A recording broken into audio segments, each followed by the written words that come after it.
How to reset your iPhone without password. You can watching this video and I am showing you how to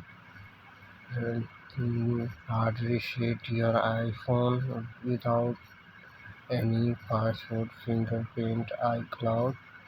So first thing, you can switch off your iPhone and switch off and press volume up button, and you can press your key like a power key and volume up button, and fastly you can down your iPhone button.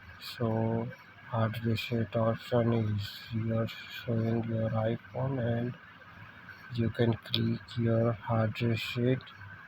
First thing, you can back up your iPhone photo videos, and so first thing, you can try this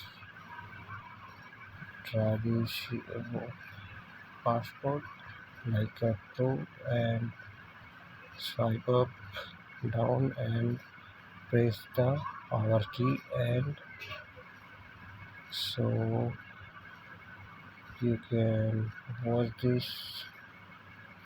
Do subscribe and share, and I will show that this is iPhone hard reset powerful key, but not hard reset your iPhone like without passcode. Thanks for watching. Bye bye. Good night. Nice on this day.